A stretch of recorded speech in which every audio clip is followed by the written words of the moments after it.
Good evening, everybody. We're meeting with Kathryn Born tonight. I believe that I've known Kathryn 4 or 5 years. Do you think that sounds about right? And I believe, we met, you were doing some things with Bad at Sports, and your career or activity in the art world has blossomed since that point.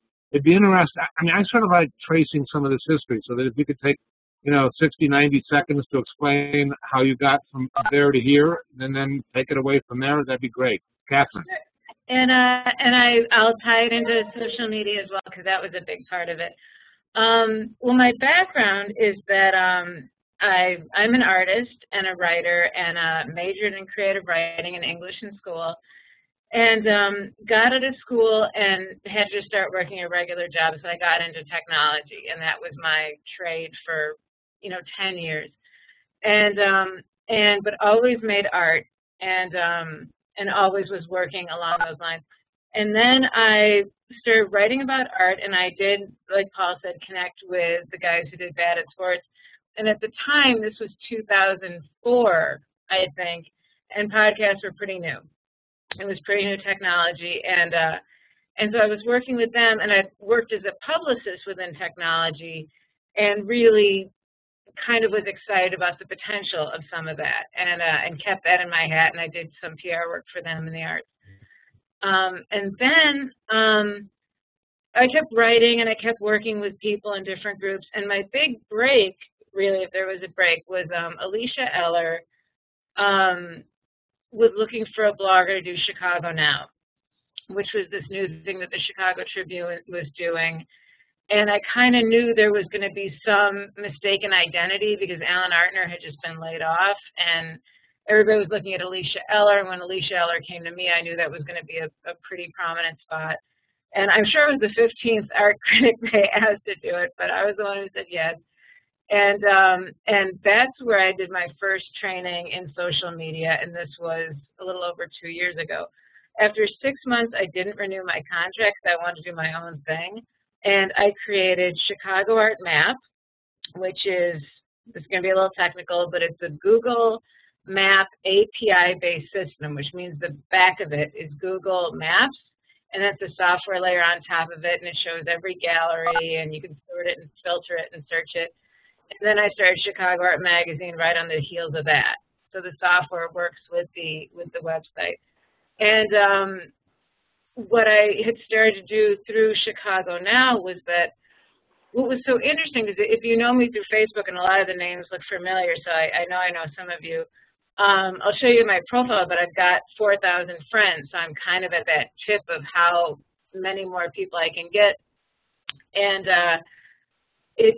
the reason that number is so high is because at the beginning, I'm putting out this blog, and I'm looking at the traffic and seeing where people are coming from.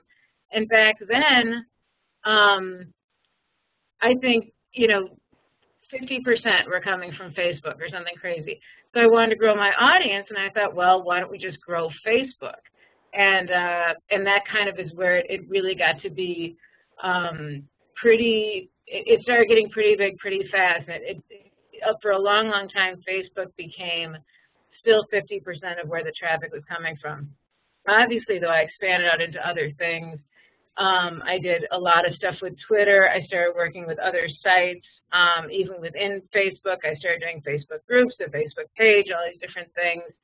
And then as a way to help the magazine out, by that point, I'd been studying this stuff so much and using every little trick and getting so much street knowledge about social media that I started consulting other people, because other people wanted to grow their sites.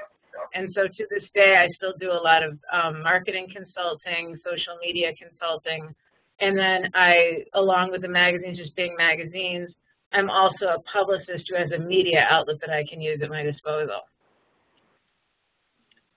Because what? It's a nice thing to have a media outlet at your disposal. It is quite handy. And I have a tech magazine, a film magazine, and an art magazine. You get edited? What? You get edited? Oh, I give my stuff to Robin every time. I have edited Janet Koplos of Art in America, as she has edited me. Fortunately, with my art letter, I don't have to be edited, though somebody could definitely proofread. It's not the proofreading. It's just the transition and bouncing ideas. And no, so everything I do, I send to Robin, and a lot of it is for me to go as fast as I need to go. Sometimes all I get is a rough draft, and now Robin knows me so well. And to give her a shout out, it's Robin DeLuzin.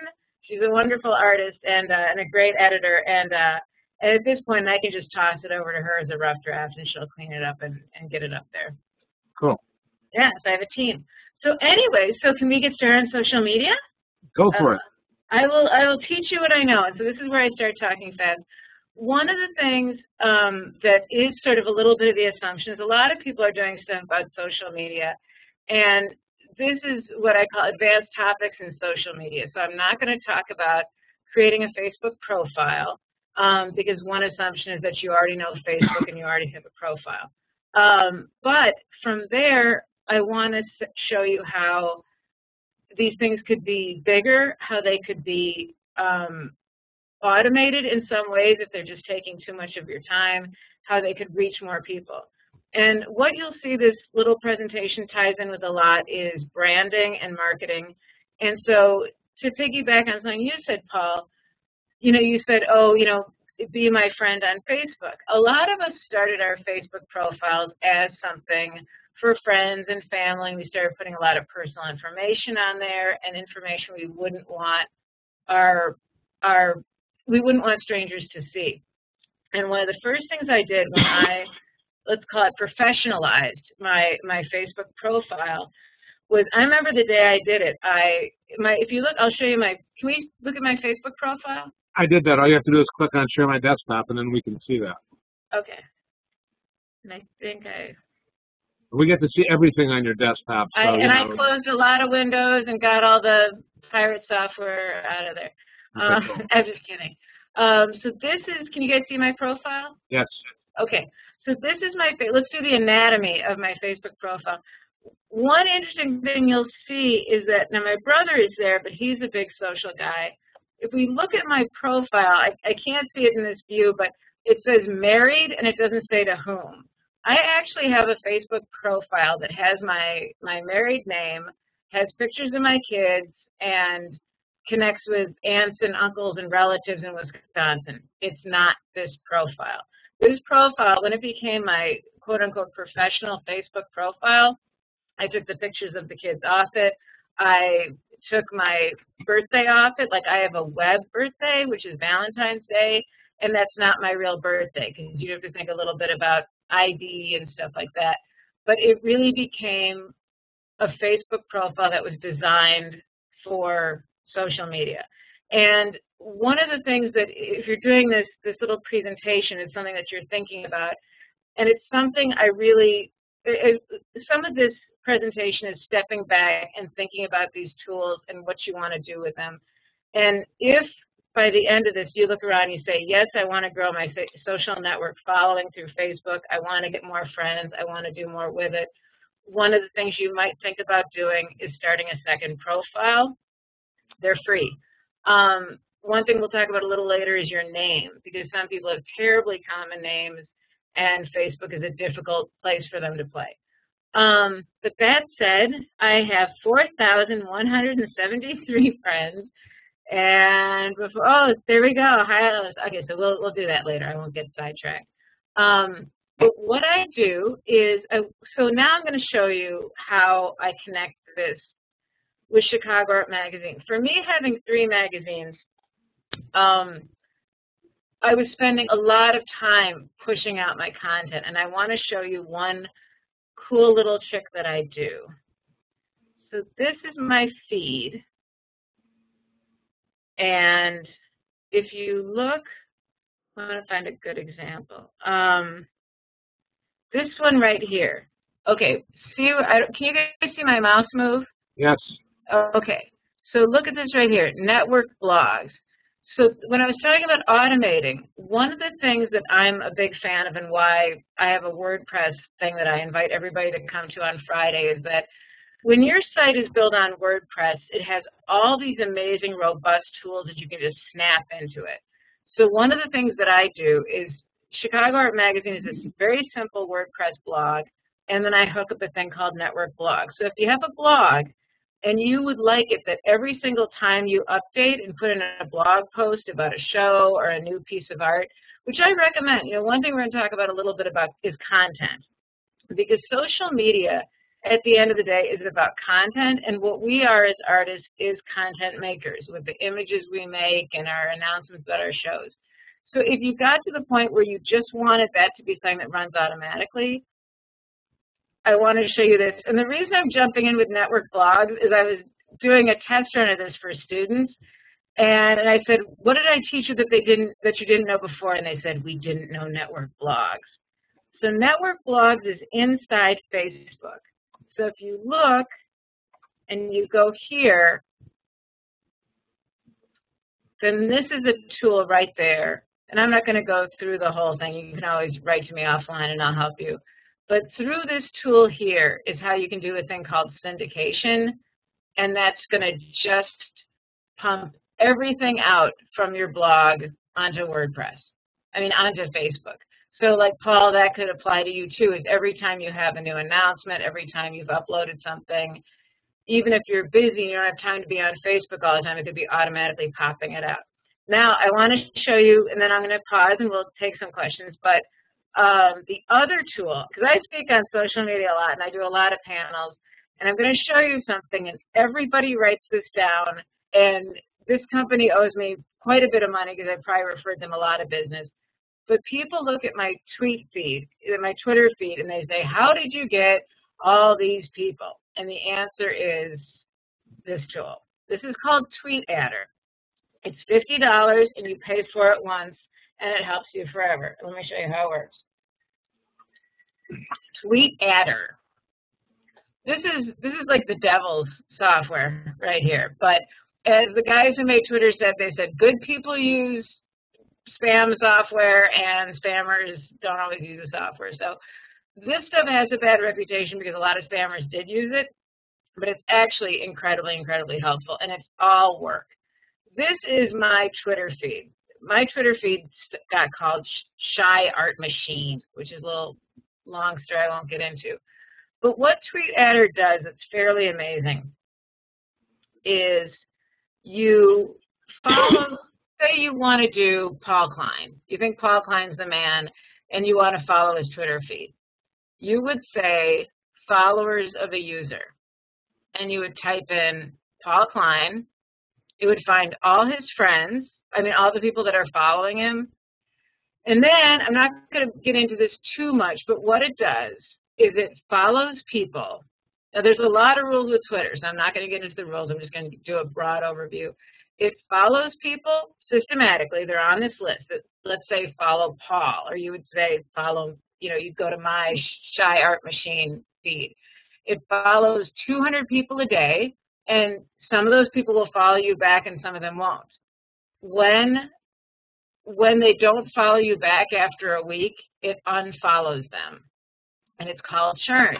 If you do that every single day for 2 years like I have, and you keep picking these influencers who have very, very good Twitter feeds and very, very pristine followings of good people, you will have, there's my mouse, 9,134 Twitter followers. And then my tech magazine is a much newer feed that has 2,001 followers. My film magazine has 3,433. Film people love Twitter. And then the tech, that's the tech magazine, and this is a client. How often are you tweeting?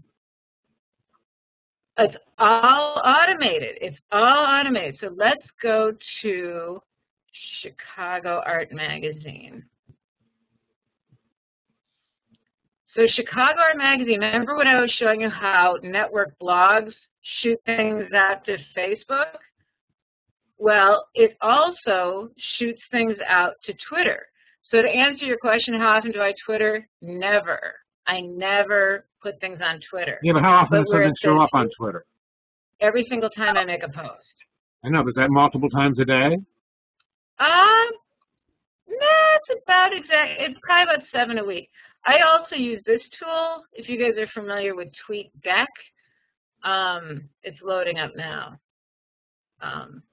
TweetDeck makes too much noise. It is a very big, look at this, now I've got an update. We'll let that do its thing. Oh, of course, here. Now you guys all get to watch me update my Adobe product line. Anyway, so we can go over that. But those are little tools that help do things. But like I said, for me, it got to be a thing where everybody was doing this battle drum of social media. Social media, you got to do this, you got to do that. And one thing that was a wake-up call for me is there was a book called Thinking Outside the Box Office, and they have this whole plan of how to do social media. You would be on this thing 80 hours a week if you did everything in that book. I mean, people will talk about social media, and they seem to be assuming that you have nothing but time. And there does get to be a point where everybody was pretty serious about this stuff. By the way, I'm looking for you, Paul. So I click on this. Here we go.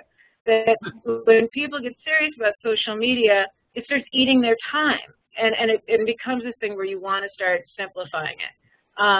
So anyway, so that's probably not where a lot of you are, but do know that it doesn't always have to be that way. And if you want to focus on a blog, or you just want to focus on getting the word out through Facebook, you don't have to do everything manually all the time. You can. But you're not tweeting, or you're not from network blogs. You're not tweeting all kinds of observations. It's mostly promotional about or excerpts from articles. It's content, right? It's content from the magazine. I think one of the reasons I've gotten a pass doing what I do is because, you know, I was working with a social media guy at the Trib, and he said, you know, you're not responding to what other people are doing. And I said, well, but by nature, the magazine is never about me. So all day long, I'm spitting stuff out about local artists, and maybe 1 in 40 tweets will be about something about me and what I'm doing. So it's that's kind of the background of it. But I wanted to say that I'm going to unplug the phone.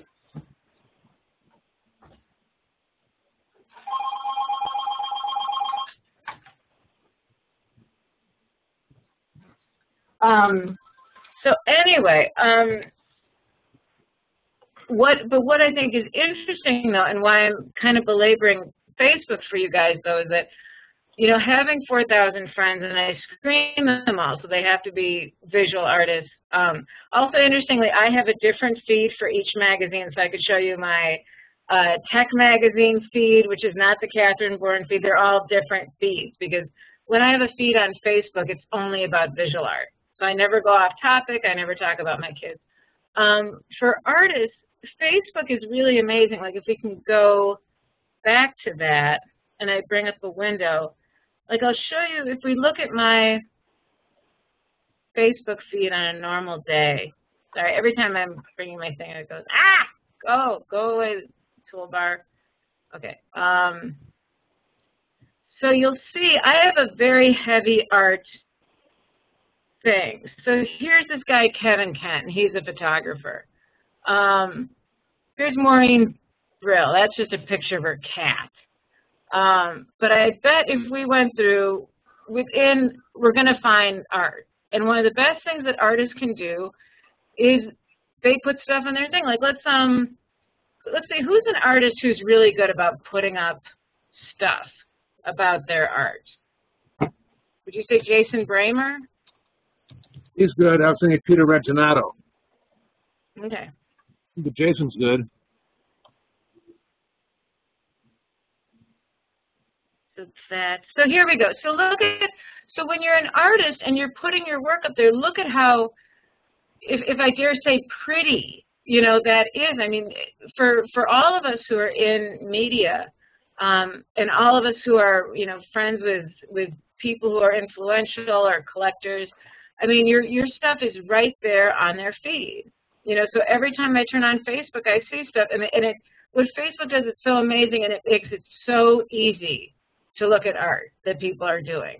So one of the things I really encourage for everybody who's trying to get the word out, and especially people like me who can't physically get out, there's really, for visual artists, and it's not for every industry. Technology doesn't like Facebook as much as visual art, but for visual artists, there's just really, visual artists love Facebook.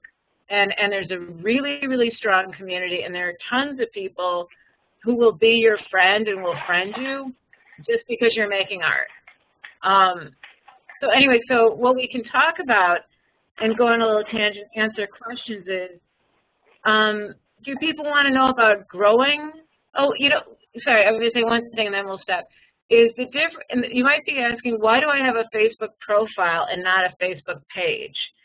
And I technically do have a Facebook page, but one thing that's different about me than every other social media person you'll meet, I am not a fan of fan pages.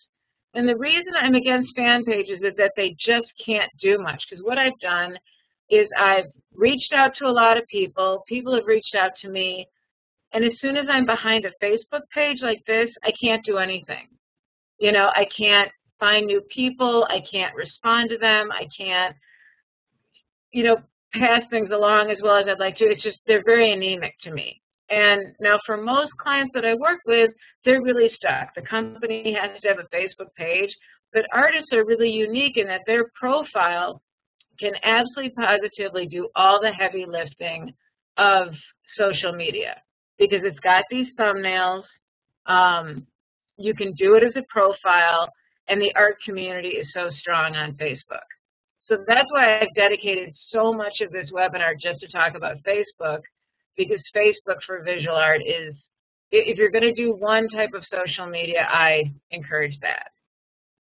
Now Martin John could come on and he would talk more about Twitter, because Martin John has had great experiences with Twitter.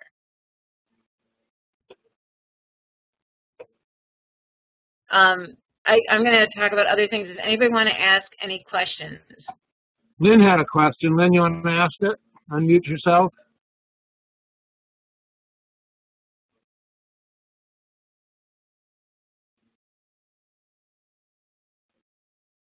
I'll unmute you if you're not here. Hold on. You're unmuted, or I'll ask your question for you. Are you there? Go ahead. I'm here.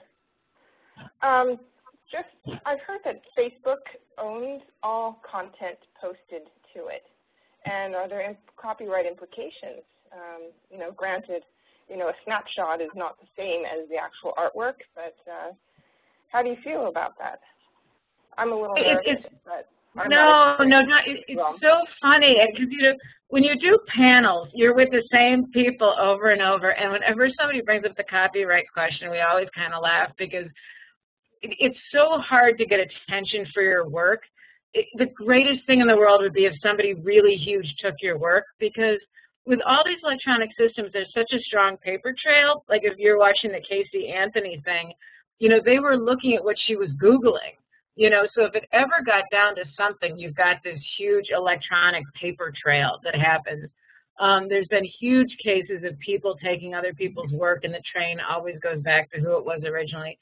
But also it never happens. Most people really want to make it on their own work, and they just don't. There's a few fluky pieces where very famous people have had their work taken, but I've almost never seen an artist just have their stuff taken by another thing. There was an interesting case where somebody had a picture, an image they'd made, and it was of Andy Warhol, and the people had taken it and made a blog out of it. And it was very interesting because this reporter was like trying to egg this artist on, saying, "Aren't you mad they used your image? Aren't you mad they took it without permission?" She's like, "I've never gotten so much attention to my artwork." Like everybody started asking who made that picture, and they started chasing it down. And so that would be the best. I mean, look at Shepard Fairey. Look at what the Obama picture, did for him. I would say though that doesn't mean that you can't protect yourself. Like there's a few things you can do. One thing I love is when we take pictures off the internet. First of all, it's up to you to compress them and make them small. At 72 DPI, which is, we can talk about that offline, but that's dots per inch. That's not print quality. Print quality is 300 DPI, so you're talking about something very compressed. So even if it's a pretty big picture and takes up the screen, it's still 72 DPI. And if somebody tries to print it out, it's going to look awful. So that's one way to protect yourself. Sometimes people do watermarking, which is that, like if you look at these big stock photo sites, you'll see a watermark. And it doesn't wreck the image, but it's a little gray thing around it. But the best thing I think somebody can do is there was a museum once that in Photoshop, in the image, made the bottom, 10% a white bar, and they wrote the name of the artist and gave the photography credit. So then if somebody does that right click and copies and puts it somewhere, your name is right on it. Your name goes with the image. Now, there was a guy at a session like this that I talked to, and he was talking about metadata, and you can go into Photoshop, and you can get behind the scenes, and you can do the metadata. And yes, you can. And that would be something you'd Google, and you'd say metadata on photo on Photoshop. But that's really getting more elaborate than you probably want to do. You know, the main thing is you don't want people taking your image, printing it out as a poster, and stuff like that. Also, one thing I'll talk about when we do the WordPress class is name your image. Like on your machine, if you've got an image, put Lynn-Weitzer and then like the first name of the title. So if they start taking that file and putting it all over, the file will, they're not going to change the file name usually, and it'll still have your name in it. So if somebody right-clicks it and says Save Image and they put it on their desktop, your name is the file name. And I'm not going to get into too much search engine optimization, but that's a very important thing that everybody should be doing on their blogs or everything they do, because when you name your image, your name, and you know how in Google you can do an image search? Is everybody familiar with Google Images? So let's do you. Okay, Lynn, spell your last one. 1 second. V-E-I-T-Z. V-E-I-T-Z-E-R. Hold on. Why am I suddenly on this crazy thing? Hold on. Does anyone else want to volunteer to do this? Yeah. Okay. Let's do. Okay, somebody yell out their name. Yeah, I'm gonna go pick somebody. Paul, you yell someone out. Okay, Ken. I see you. Ken Bo. Okay, now we're going to skip this. Okay, Ken, very good. Look at that, mixed media. You've got it all right there. That's what I like to see. Your domain's named after yourself. Images. Does this look like yours? The first one. The first one, see? Okay, now then one thing we're going to talk about later in the thing is other sites, and that's on MySpace. So you can see that your images didn't come from your site. They came from other things. Is this you? Yes. So what, and so, okay, I'll answer any more questions, but then we're going to kind of break this example down a little bit, because this is what I like to see. So anybody, questions? What happened? You guys look stunned. What? MySpace. I thought it had some good infrastructure, but it was too slow, and Facebook just killed it, you know. What happened to Friendster? You know, like I got a letter from the CEO from Friendster. You know, they're relaunching, you know, God bless them. I mean, now I told Paul we talked a little about Google+. So, okay, so to go on to the next thing, one thing that I've talked about a lot, it was very interesting. 2 years ago, I started giving talks about social media, and that talk has evolved a tremendous amount because social media keeps changing, the landscape keeps changing. And one of the big things that I've become a huge advocate of you've got your website, and you've got Facebook, and you've got Twitter. The next thing I really encourage everybody to do is put your artwork on other sites. Like if you look at the biggest trend in social media, it's that as much as your site can be good, and maybe it's optimized for SEO, maybe it's not. And that's why I want to do the WordPress workshop, because if you have an old site that's 3 years old that somebody just built for you, I can promise you it's not optimized for SEO and you're not showing up on Google very well. And we could move you into a very simple WordPress site and it would all be sort of automatic. But so let's go back to this though. So look at the places that you put your images and they're showing up. Again, notice all of you guys that these are not from his site, even though your site was good and it was well labeled. But MySpace was showing up, 123 People was showing up. And these are sites that you can simply make another profile of yourself. And so some of these sites are ArtSlant. ArtSlant is a great one. Those guys worked day and night to get that stuff optimized for SEO. And so everybody, I encourage making an ArtSlant profile. There's some like, Paul, you might have heard of the thing. It's like Fine Arts Artists or something. But there's all these different places where you can upload a profile and put in your artwork. And it really is as effective as working on your own site, because your stuff will pop up. And again, but remember to name it. You're going to name it your first name, dash, not underscore. Underscores are gone. Like underscores work with new technology, kind of like C4, and they explode them. Like our whole website blew up, and I was like, why did our website blow up? It was an underscore. So underscores are dead. Never use an underscore. So your first name, dash, last name, and then like a keyword about your picture. And that's going to make sure that it's these little things that all add up. And people say, how did Chicago Art Magazine get so big? And it was the little things. And that's why I want to show you one quick thing.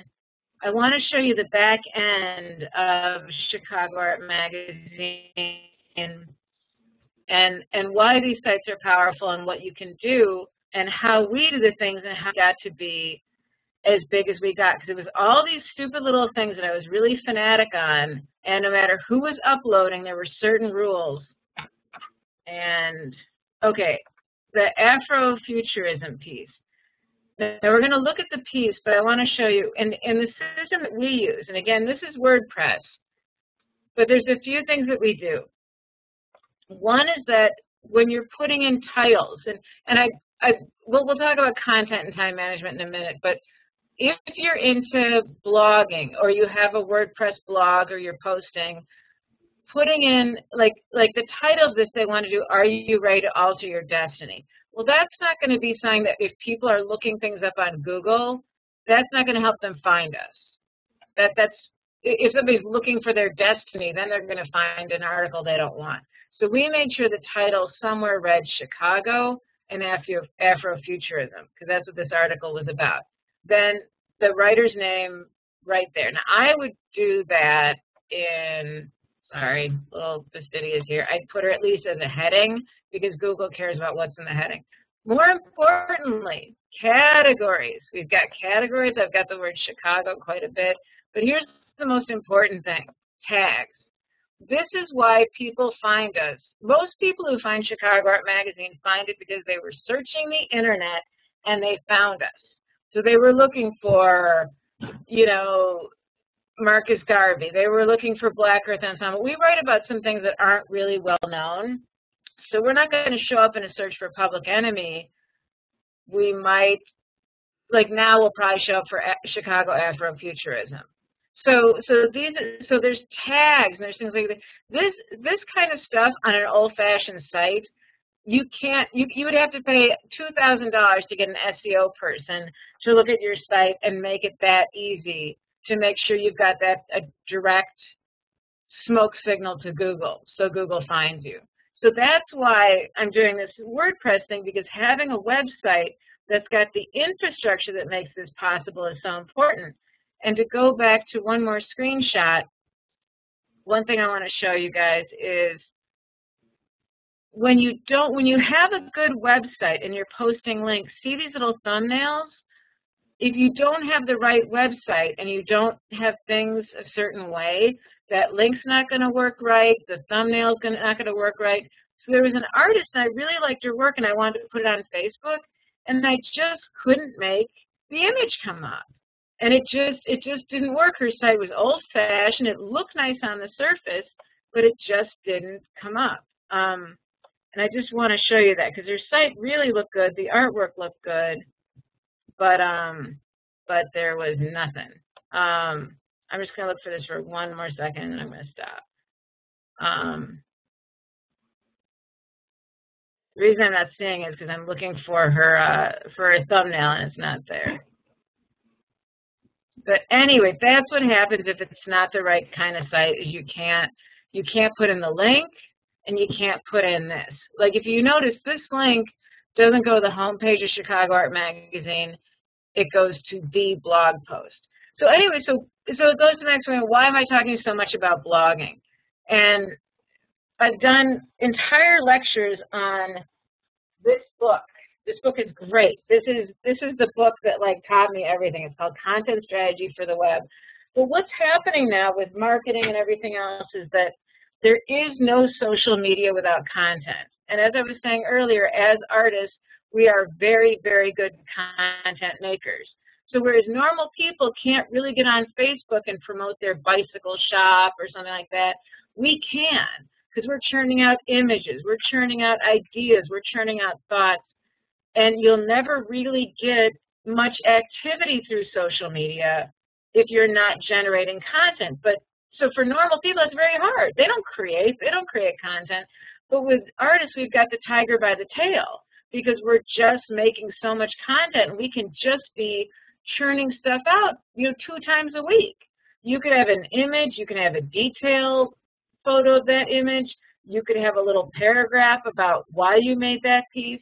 I mean, there's really no end of the way you can keep seeping this stuff out. And if it sounds crazy, if you're like, oh, this focus on Facebook, remember that Facebook passed up Google in traffic. More people use Facebook than, or more people spend time on the Facebook site than on Google. So this is where people are finding people. And this is where they're screening things up, looking for things. There are a couple of people that I follow on Facebook that show progressive images of their artwork as they're working on it, and I find it really informative. I mean, an awful lot of people don't, they don't get to go by an artist studio every day. They don't see how background gets painted and then an image is laid down and then how it gets painted over or modified. I mean, you can just do it as being didactic, and you're going to end up with a whole lot of people caring because they're learning something from your marketing. No, I agree 100%. One thing I've been really down on since the magazine started, we don't do a lot of artist interviews, and it's because I really, really don't like most artist interviews. But what I love is looking at the art and watching people make it. And Paul's exactly right. I have never seen a headline for, look at this stop motion video of my work that I didn't click on and watch. Never once. I mean, this, and especially when people are doing layered detail work, like their first layer is soft, watercolor, and then it gets more and more detailed and more fine lines, and you watch the whole thing get made. I mean, like, remember in the 70s, they had those sculpting shows, and the guy with the fan brush, Paul, the guy with the fan brush, and you make the landscapes, and you just watched it. I mean, it was really amazing to watch. So, I mean, again, as artists, we've got all the bling bling, we got the art, especially people who are doing performative work. If people show me one more still of performative work, it just doesn't work for me, because we need the video. And video is another thing. I mean, now these cameras are so accessible. People are very patient with low quality production. HD cameras are incredibly cheap, and they can really show something that can't always be done in a single picture. If the art moves, a great shot to have is that if it's an installation or you're doing an exhibit, get that camera, put it on a tripod, and slowly do a 360 turn, because that's a great way to see an exhibit. I've had people who, again, I saw the video and they spun the thing around, you just got the sense of the whole room, and it was great.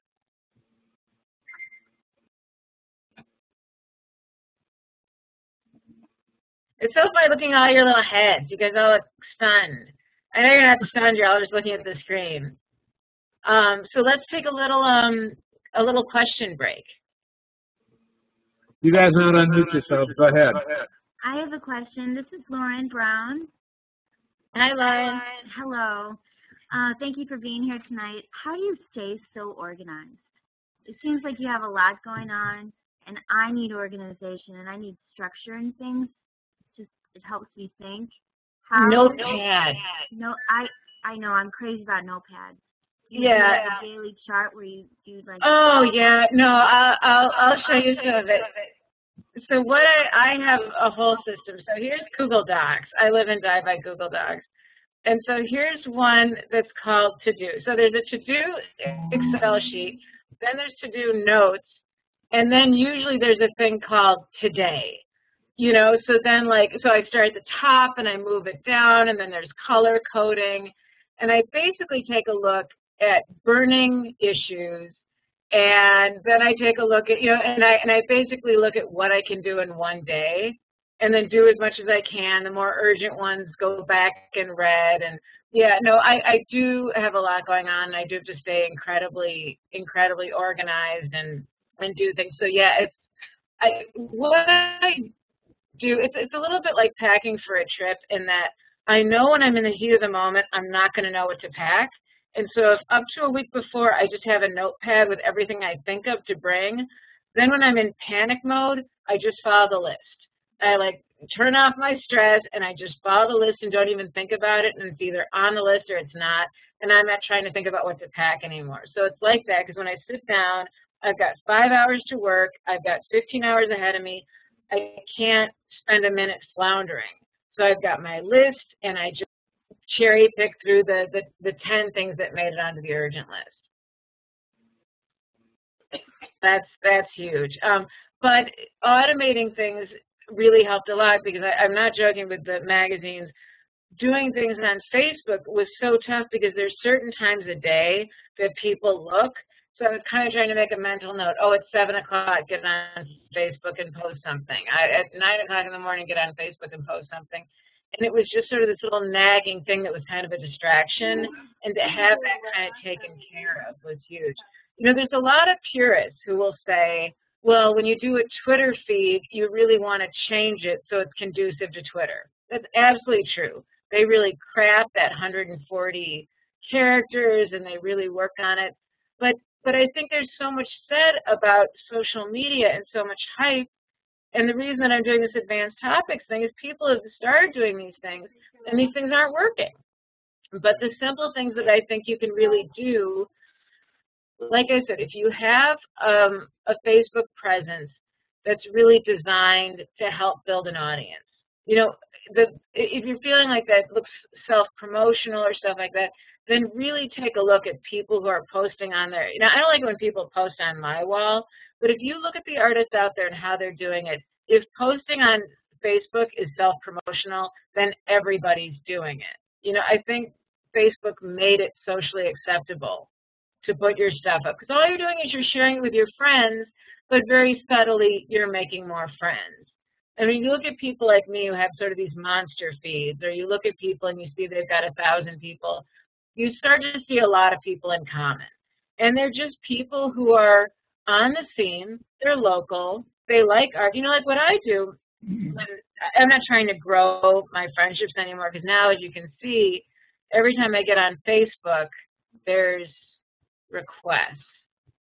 So like now, there's a little toolbar with this thing, so I'm trying to get rid of it.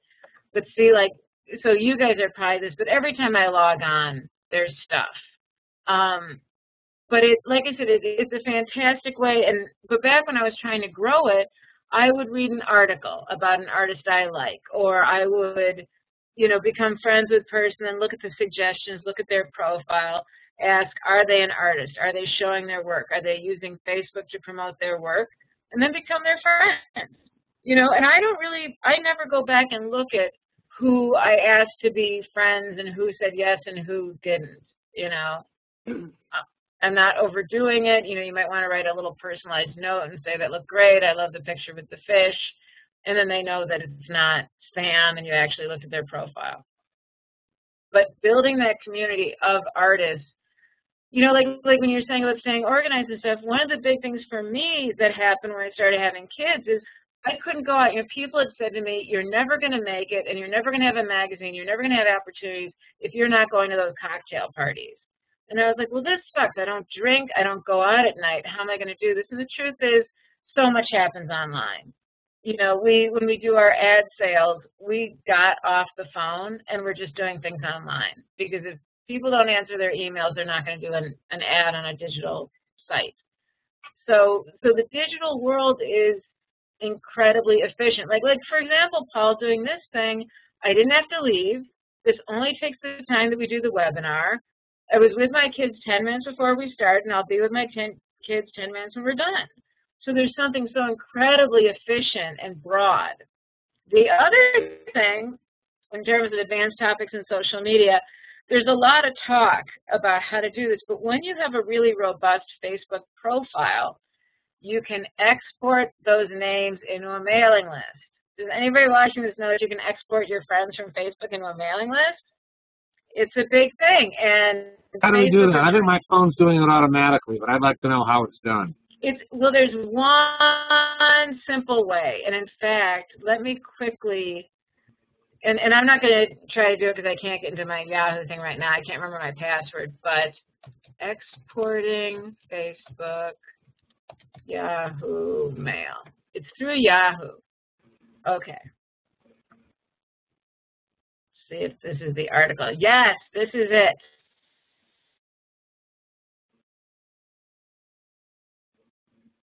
What if you don't have Yahoo?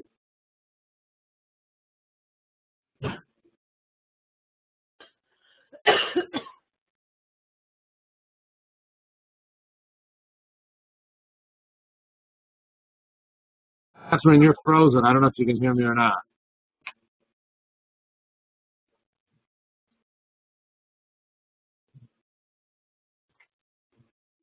No.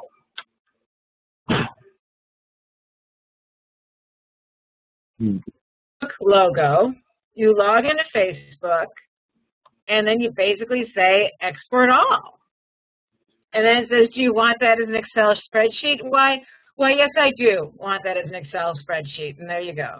You have your Excel spreadsheet. And I, you know, after all this time, I mean, what was happening is I was doing stuff on Facebook, and it became perfectly clear, wow, this is somebody else's platform. You know, I could get kicked out of this platform at any time, and I would have no recourse. There's no customer service. And that was actually a good way to protect myself. I mean, one of the rules, if you're getting serious about social media, is that kind of like with stocks, you diversify. You build people through Facebook, you do it through Twitter, you have a good email list. You know, once in a while, people send me a monthly newsletter about their work, like one woman calls it her vanity newsletter. I don't mind if it's once a month. I really don't. Every week, I'm going to mark you as spam or unsubscribe. But if it's once a month, I don't mind. And people do that all the time.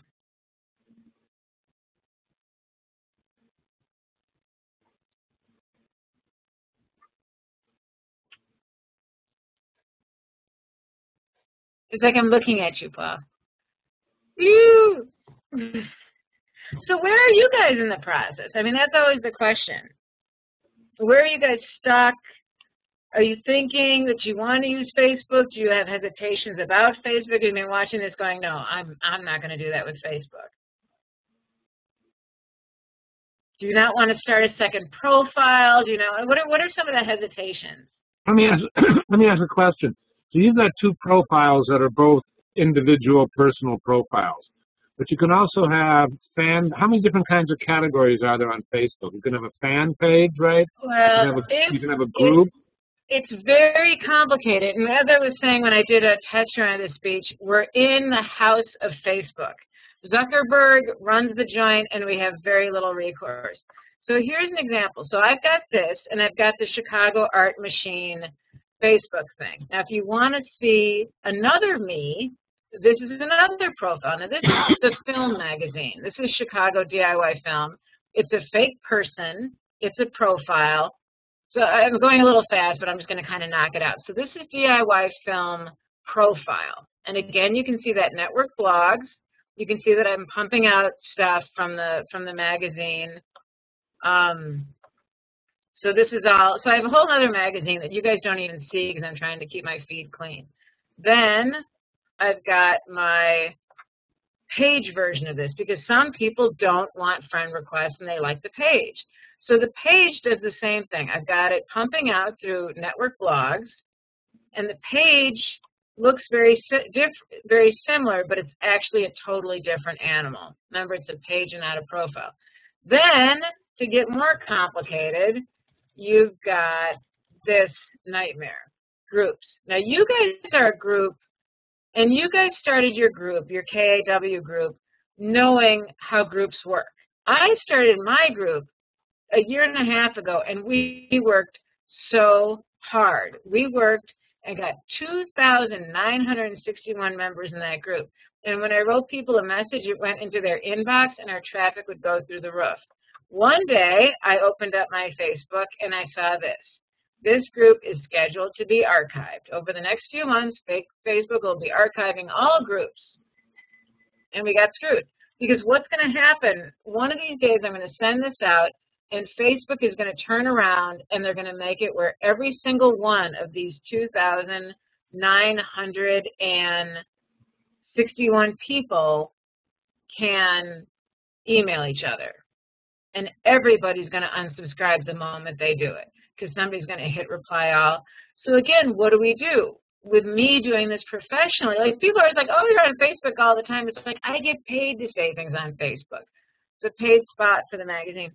I took all these and I archived them, you know, and if I needed friends, like what's going to happen is if you look at my Facebook Kathryn Born profile, I'm going to fill up at 5,000. I can only have 5,000. Now, Jerry Saltz, as you have had on the webinar, and I'm proud to be in the same spot he is.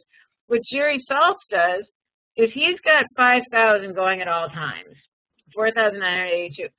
When he gets over 5,000, he starts defriending people. Now, I'm not going to defriend people when I get 5,000. I'm just going to have another Facebook profile and get more friends. So I'm going to be shooting things out through the Facebook profile with 5,000, and I'm going to have a second one called Kathryn Born 2 or something like that, and then that'll get more and more until I have 1 billion friends, and 1/6 of the planet is my friend on Facebook. Then I'll take a nap.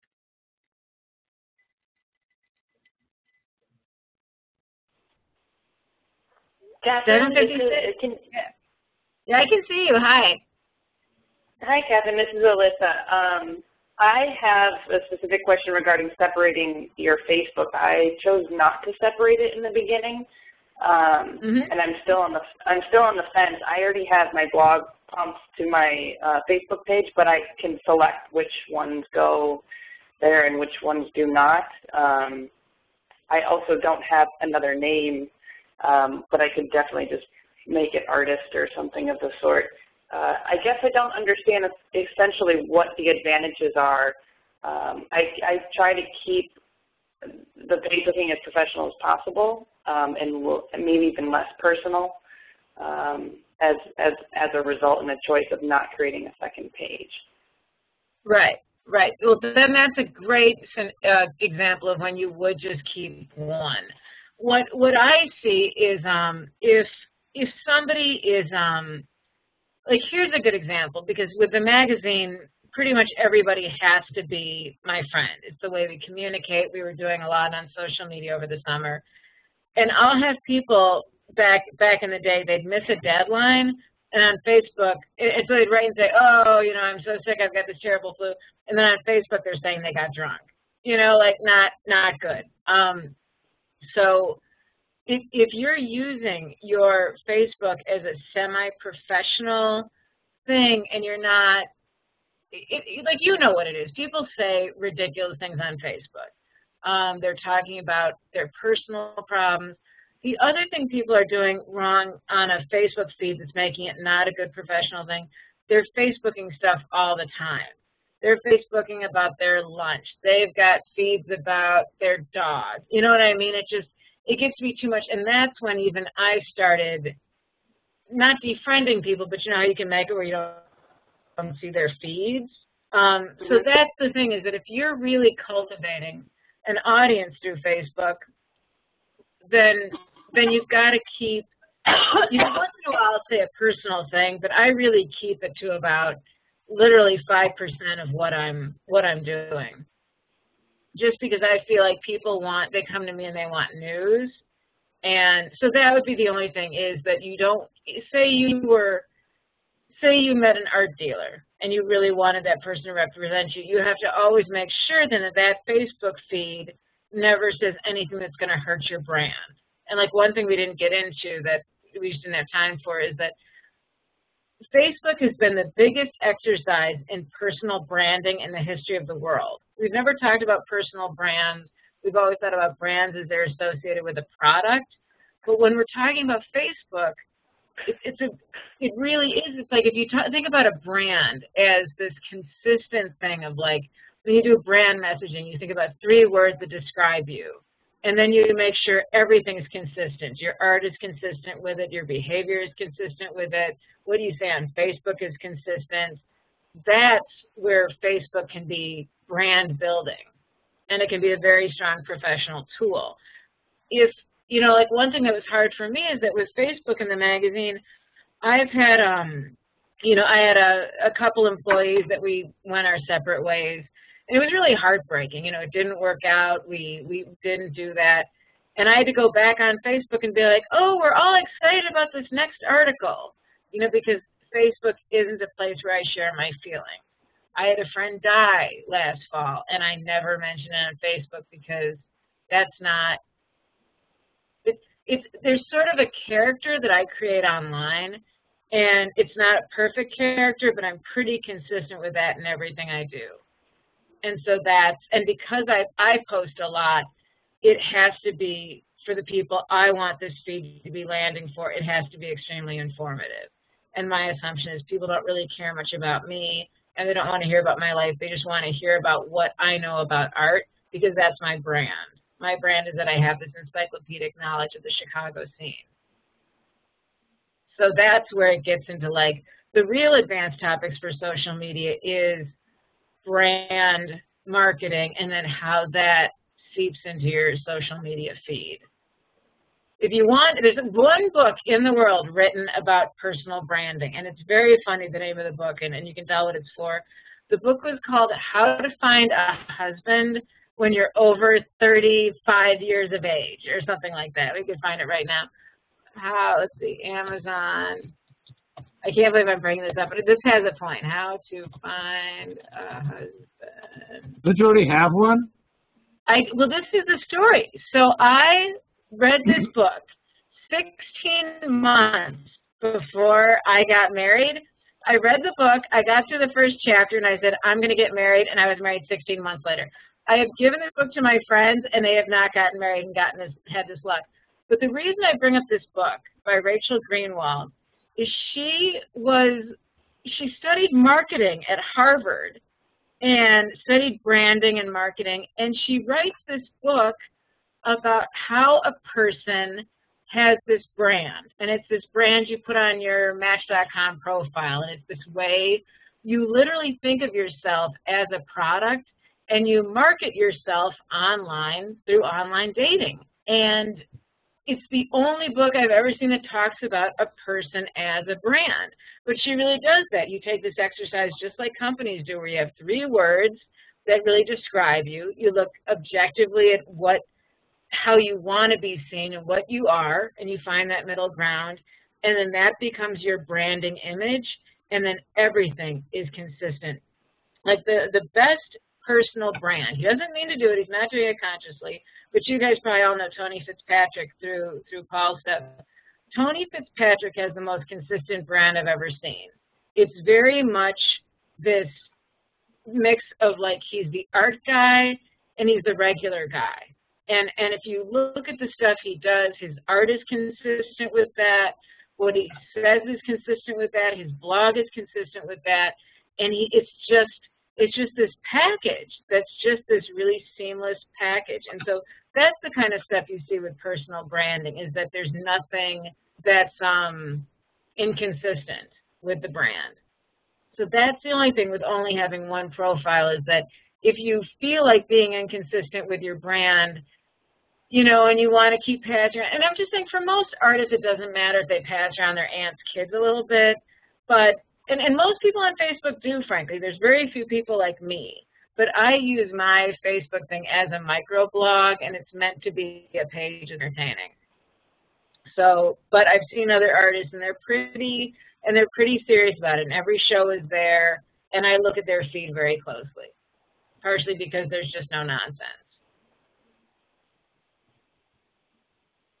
But it's a personal choice. But if you really look around and you say, I am going to use Facebook to grow an audience, it can be done. You can ask people to be your friend. The suggestions come eventually. People come to you, and you're sharing other art you see online that looks good. And you can literally, using nothing but Facebook, grow an art community and be a part of it.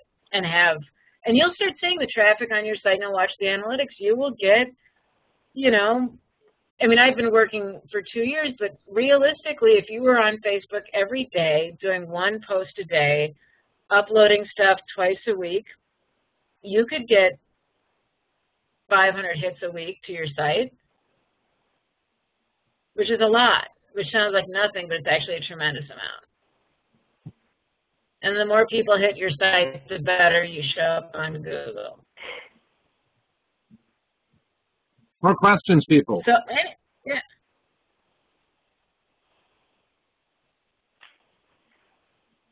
So anyway, well, I'll say this because we're kind of out of time. So Friday, what I'm doing, and you guys all get to come for free if you're interested in coming, and I'll send Paul the information. I'll tell you it now. But as I was saying, that having a website with the right infrastructure is really, really key. And if you want to do a lot with Facebook and you want to be doing some blogging, and we're defining blogging as taking your artwork and putting it on your own site, you know, like Paul's got an active site. He's got new content. He's got new stuff to say every week. If you want this really active, dynamic site that has a lot of new content all the time and is tied in with Twitter and Facebook, and you have an old site that somebody made for you, what we're doing at this WordPress Masterclass is I'm showing how it's installed and how you just hit a couple buttons and you install it, how you do things like if somebody wants e-commerce on their site. In the old days, you'd hire someone and they'd make you a shopping cart, and it was this whole thing. Now with WordPress, there's this little thing called a plugin, and you snap it in, it's free, and it works. And if you want Google Analytics, you snap it in, it's free, it works. If you want SEO boost, you snap it in, it's free, and it works. When's the workshop? That's why WordPress. What? When's the workshop? Friday morning. And Where? It's 4410 Ravenswood. And how long is it? We're going to do 2 hours. We're doing 2 hours. And changing gears, what do you think about LinkedIn? Oh, LinkedIn is great. Now, you know, what's interesting when you talk to people who are really hardcore about social media, we're all using LinkedIn, and we're all using all our social media tools certain ways. So I met a guy, and it was so funny. We're all talking about how we're all, you know, jacked into the matrix. And he's like, well, I use Twitter, and I'll take any friend. Facebook, I keep for friends, and LinkedIn, I'll have anybody be my friend. And when you look at people, and we're to talk about Google+, Google+ is this new thing that Google's doing that's going to go head-to-head with Facebook. Why nobody thinks it's going to be very successful is that it's not really very different than Facebook. It doesn't give you any magic functionality that Facebook doesn't. So what's interesting is that, so as my husband said so well, he said, Google+ is sort of like if you want to start all over.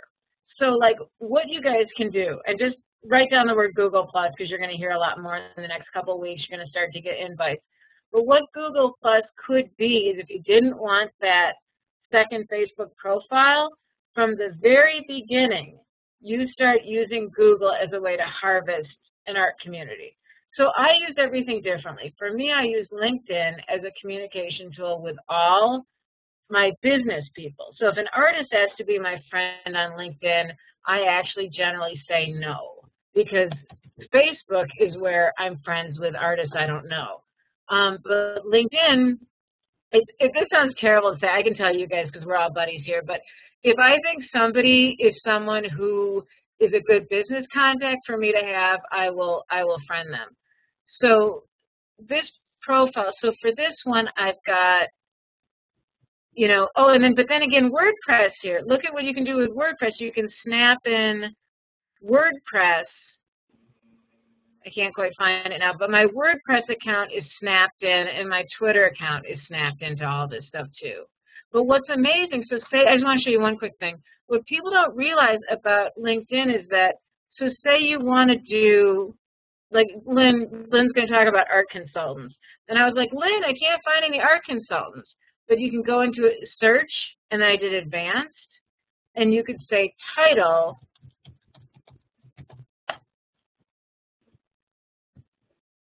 and you can search by title.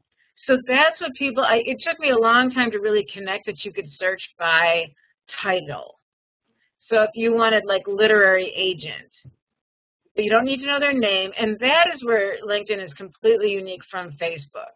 So all the tools, you know, it's all what I would say, the right tool for the right job.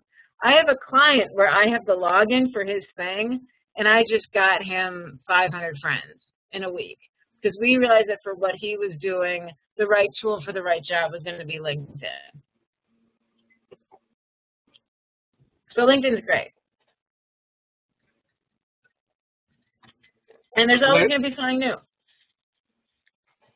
Look for things that'll let you spam people. I'm just kidding. I barely use LinkedIn at all. I mean, I'm there, and I got a bunch of friends there. I'm looking at it now. I don't know if you and I are friends or not, are we? Yeah, we're friends on LinkedIn. No, I got the who's who of art list because, like I said, I use that one in a pretty pure way. And if you're not a hot shot, you're a hot shot, Paul. So you'd be a friend of mine on LinkedIn. But yeah, poor artists like write to me, and there's artists, and it's a great thing. Artists, I'm sure they do. Like Martin John uses it for that. But there you are. Yeah, I got to change the bridge group thing. But the other thing is you can email people. So people are much more likely to give you their friendship on a site than their email, but yet once they get it, you basically have their email. Oh, Huntington Post. Talk about that. That's a great way. Whenever I want to boost SEO about something, I put on Huffington Post. See if you can become a Huffington Post blogger.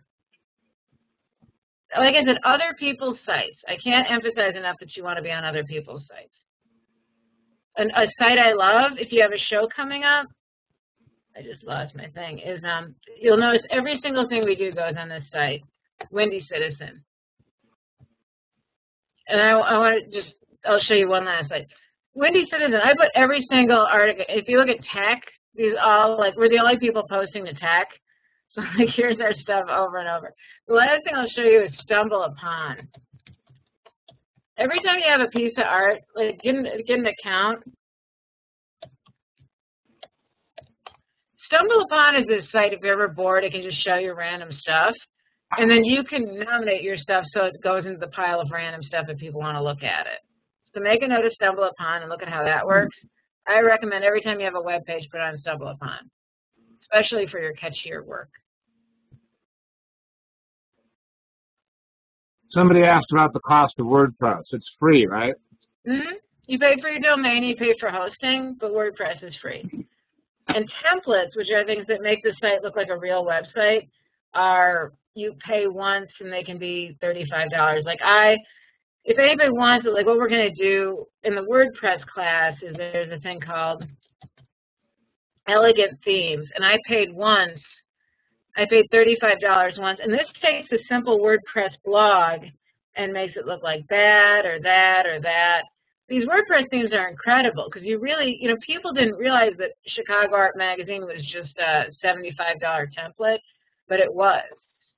So you can really now have a website that looks like this, and it looks like somebody really built your website, but this is a $35, as many templates as you want site, and you snap your fingers like this, and your site goes from looking like a blog to looking like this.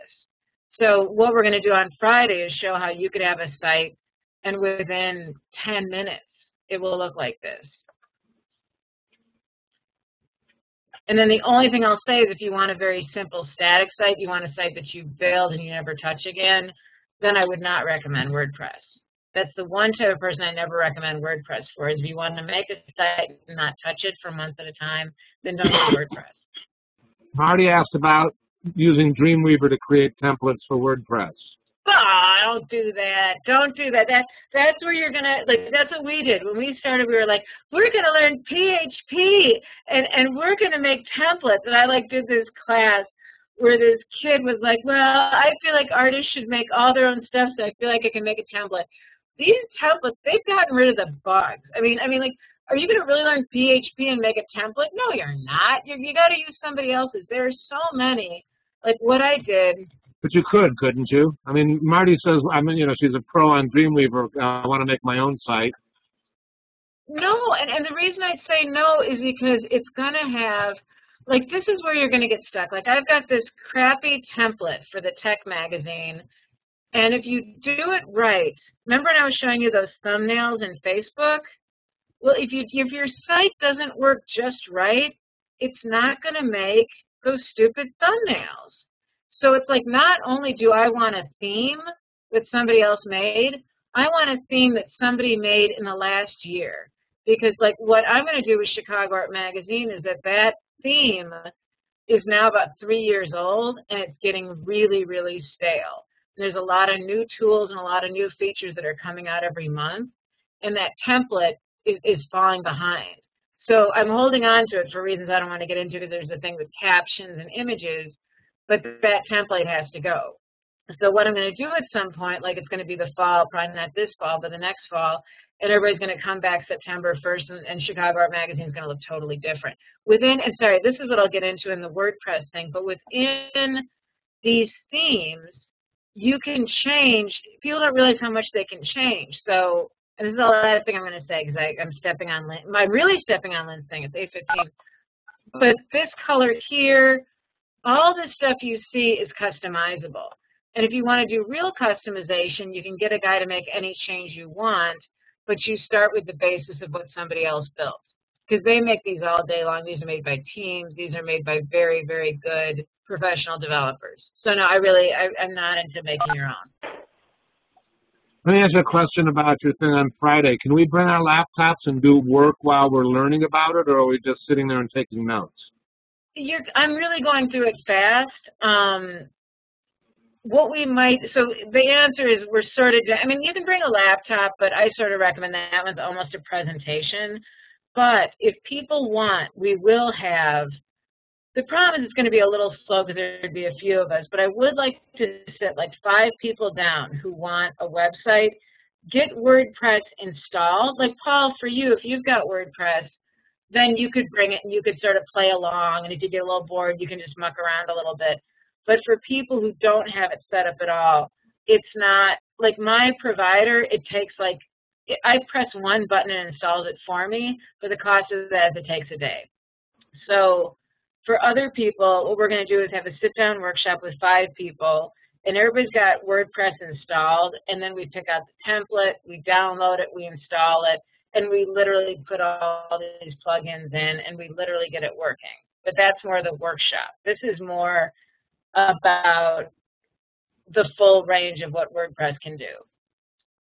Kathryn, you're on the Klein-Artist-Works Facebook page also, the group thing? Mm-hmm. All right, so maybe people are going to ask you questions on there. I wouldn't be surprised that, you know, we're going to try and keep you engaged. Yeah, I like this stuff. And I like to know what people are stuck on.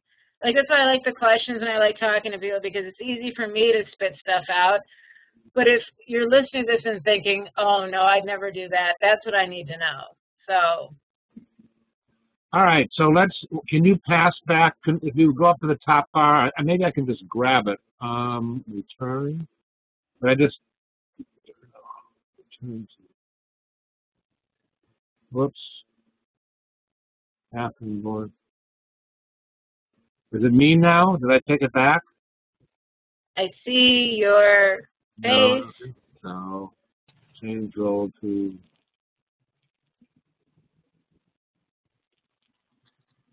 Okay. There we go. So now, yeah. All right. So, Kathryn, I think that was a wealth of information and a lot to digest. And I've got a bunch of notes. And I hope that you do. I'm fatigued when I'm done talking to them. People are looking exhausted. Well, that's good, because Lynn's here to get everybody re-energized. So, Kathryn, thank you very much, and I'm sure we'll be in touch tomorrow. And by we, I mean everybody that you've been speaking with here in this group. So thank you very much. Well, thank you, guys. Thank you so much. Okay, bye-bye, guys. All righty. Ciao. Thanks.